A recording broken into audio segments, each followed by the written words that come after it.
In this section, we will consider how to validate another person. To validate is to communicate an understanding or appreciation of the other person's thoughts, feelings, or behaviours, and this can be done using words or behaviour. When we validate, we improve communication, we build trust, we can possibly reduce emotion dysregulation, and validation can also help to get a relationship through a difficult time.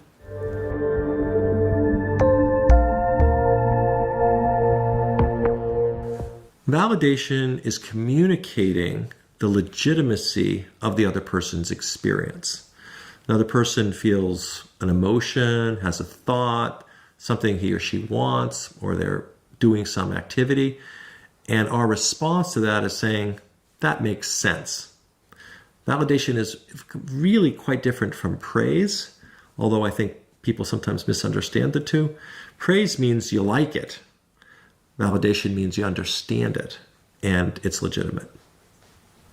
So earlier, when we talked about relationship mindfulness, remember that relationship mindfulness gets us to pay attention to the other person and to bring our attention in an observing and a descriptive way, not a judgmental way. And so if we're mindful of the other person, we're really noticing, we're really aware of what the other person's thinking or feeling or wanting, actually that makes validation relatively easy. So if the other person is expressing accurately and it's easy to understand, then it's easy to validate. We can simply tell the other person what we understand and how it's legitimate, how it makes sense. In contrast, invalidation, of course, is when we say that the other person's experience, what the person's thinking, feeling, wanting, isn't legitimate, or it doesn't make sense in some way. As you can imagine, invalidation increases the other person's emotional arousal. And validating does the opposite. Validating actually helps the other person bring his or her arousal down. Now, as you can see from this graph, you've got two lines here. And notice that at the peak here, what happens is we've got two possibilities. One is that the other person is validating, and the other possibility is the person is invalidating. Now, in the validating condition, there's still stressful things going on, but look what happens. The person's negative emotion comes down and keeps coming down and keeps coming down, almost all the way back to baseline. Just a little bit more distressed negative emotion than there was at baseline, even though the stress continues. In contrast, however, the condition where people are invalidated, look what happens. They can't get used to the stress. They stay with these high levels of negative emotional arousal.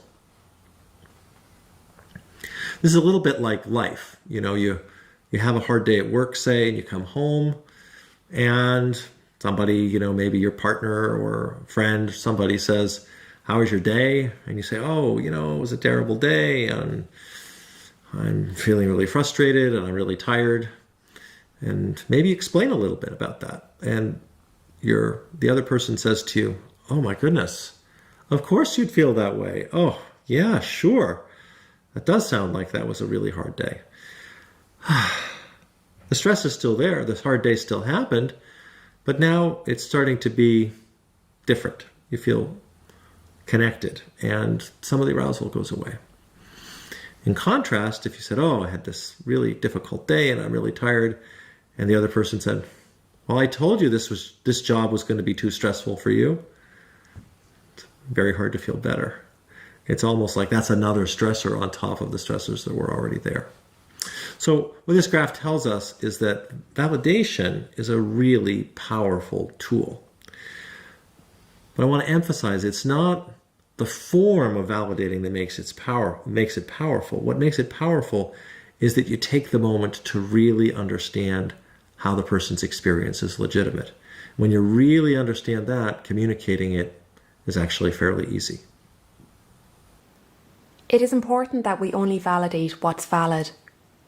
Sometimes it can be very difficult to see anything which is valid in a particular situation. But it's important to remember that there is always something valid in a situation, So, for example, the behaviour which a person has engaged in might not be valid, but if we take a step back from the situation, it could well be that the emotion the person experienced immediately before engaging in this behaviour was indeed valid.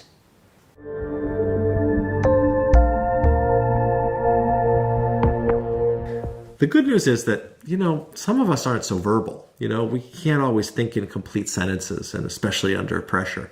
So, if you can remember these 3 pairs of words, when you're in a situation where you really understand your loved one, you can say, I know. Or you can say, of course. Or a simple, me too. Now, one of the things that makes validation hard is that sometimes the other person isn't accurate in his or her expression. It's hard to find the valid thing. But if we can find just that jewel, that nugget of what is valid, it turns out that actually once we get it, we really understand it, there are actually just a couple of words is all we need to convey that validating response. And so one pair is when it's the reality and you don't like it, okay? So, maybe you're my teenage child and you've been out drinking. What's valid about that? Well, I know that you're tired. That's true. So I don't have to like it, but that is reality. So I could be validating when you say in the morning, I'm tired. Or maybe you're my teenager and you stayed up till 4 a.m. playing video games. So it's not really dangerous, but now you don't want to go to school. I know you're tired is a validating thing to do. And you got to go to school might also be important. So validating doesn't mean we don't give up on our other goals. Let's go back to the example of how John and Mary try to problem solve her getting to her appointment. In this scene, you see John using the words I know to validate Mary's distress in this situation. Whoa, whoa, whoa. What's going on in here? You deal with her. Why are you so upset? What's the problem? She won't let me have the car. What do you want the car for? I missed the bus, and if I miss another group appointment, I might get kicked out of the whole programme. I know, you mentioned before how strict they are on attendance, yeah? And this is important to you. We see John using this skill again when he is sitting with Mary in the emergency department. He validates her by using I know, and they both sit with the primary emotion of sadness.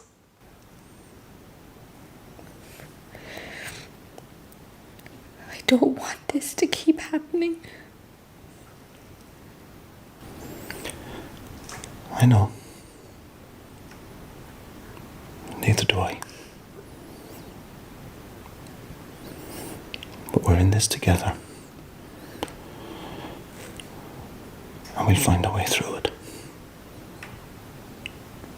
Yeah?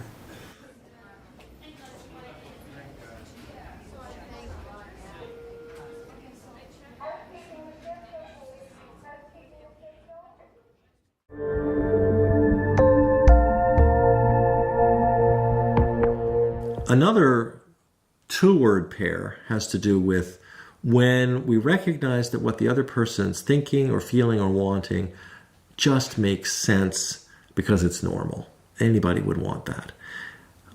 Sometimes all we have to say is, of course. And that's it, just of course. You could add, of course you think that, of course you'd want that, of course you'd feel that way. But it comes from that deep understanding. And we really understand that, of course, is easy.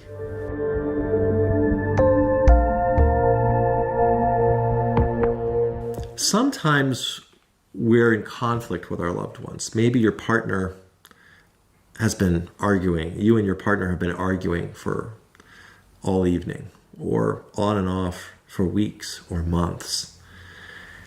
And your partner might say something like, I'm so tired of arguing. It's actually pretty easy to validate that. You can understand how that person could be valid, how that could be valid, because you feel the same way. You're tired of it too. So you simply say, Me too. Me too conveys a lot. It says, not only does your reaction make sense, but it also says, I'm willing to be a little bit vulnerable too and go out there with you and share that same experience with you. I'm worried she's going to damage the car again. Me too. But do you not think it's important that Mary gets to her appointment? I know the car was damaged and you're worried that something might happen again, but is there any other way that we can solve this? Look, I'm going into town later, but I could go now and give you a lift. Is that okay? Well, it would be easier if I just took the car myself. If it means I get there on time, I suppose it'll be fine. I'll get my folder.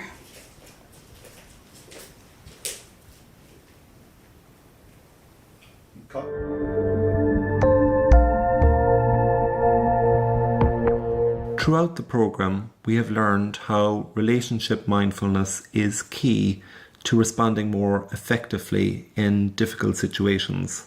In this next scene, we see what happens when Mary leaves the emergency department. She's unable to return home given the level of conflict that has occurred with both John and Anne-Marie. Let's see what happens when she goes to stay with her boyfriend Jim.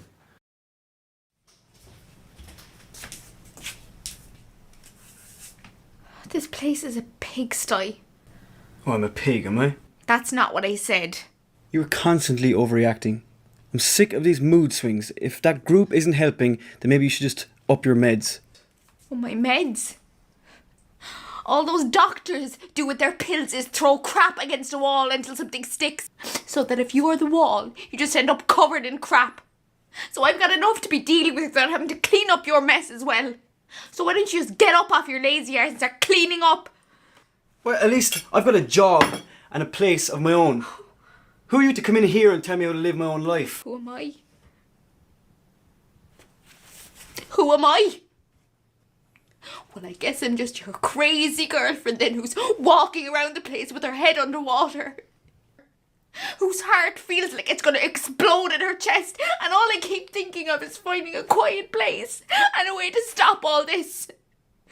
And you just going to sit back there on your little couch and watch that? I can't deal with this. Maybe you should go back with your parents. Well, I'm sorry I'm not perfect. I guess everyone's better off without me.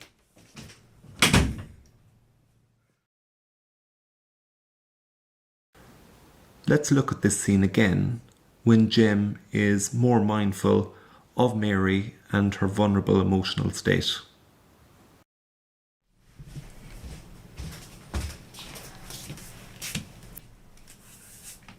This place is a pigsty. Yeah, it's pretty dirty. Hey, is everything okay? You look like you've been crying. What happened to your wrist?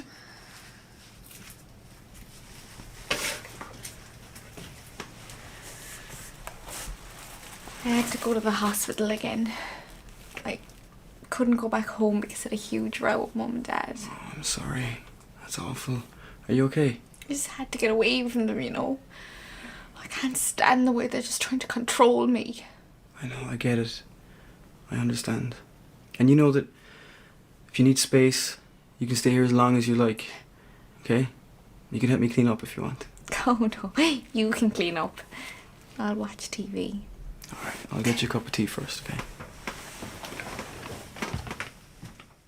We see here that rather than reacting to Mary's comments about the untidy state of Jim's apartment, that he validates Mary's observations, agreeing that the apartment is somewhat untidy. When Mary indicates that he shouldn't let things pile up, he also continues to validate by saying, of course. In this case, Jim is far more observant of Mary's emotional state. He quickly recognises that she has been crying and makes efforts to show understanding and tries to soothe her distress. You will recall earlier in Module 4, Sarah and Mark's interaction.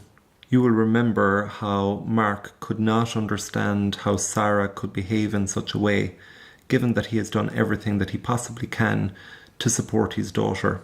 Although Mark's observations that Sarah had come home late and was drinking were accurate, the assumptions that he makes about where Sarah was may not be quite so accurate.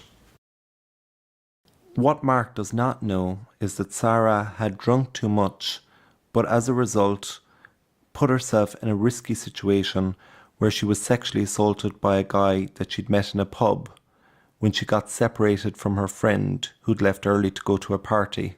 Sarah is emotionally vulnerable, but because Mark is so concerned about controlling her, he misses an opportunity to understand what has happened to her. Repeated interactions similar to this has meant that Sarah is unlikely to ever confide in her father. In dialectical behaviour therapy, Marcia Lenihan outlines 3 sets of skills which can be used to increase effectiveness in interpersonal situations. While these skills were initially designed for use by individuals with borderline personality disorder, they could also be potentially very useful for family members or loved ones. Which of these skills we use in a given situation very much depends upon the situation at hand. The first skill is Dear Man. This is used when you want to achieve an objective or goal. An example of this would have been Mary asking for the car. She clearly had an objective to achieve, but maybe she would have been more successful in achieving her goal if she followed the steps of the acronym. If the priority is to maintain the relationship, then the acronym GIVE can help us be more effective. For example, when Jim was validating Mary's distress earlier, his use of the GIVE skills were evident. If the priority is to maintain one's self-respect, we use the acronym FAST. In the example with Sarah and Mark, you will notice that neither gave the other a fair hearing. They both most likely felt worse after the interaction, and the truth about why Sarah was late home was never revealed.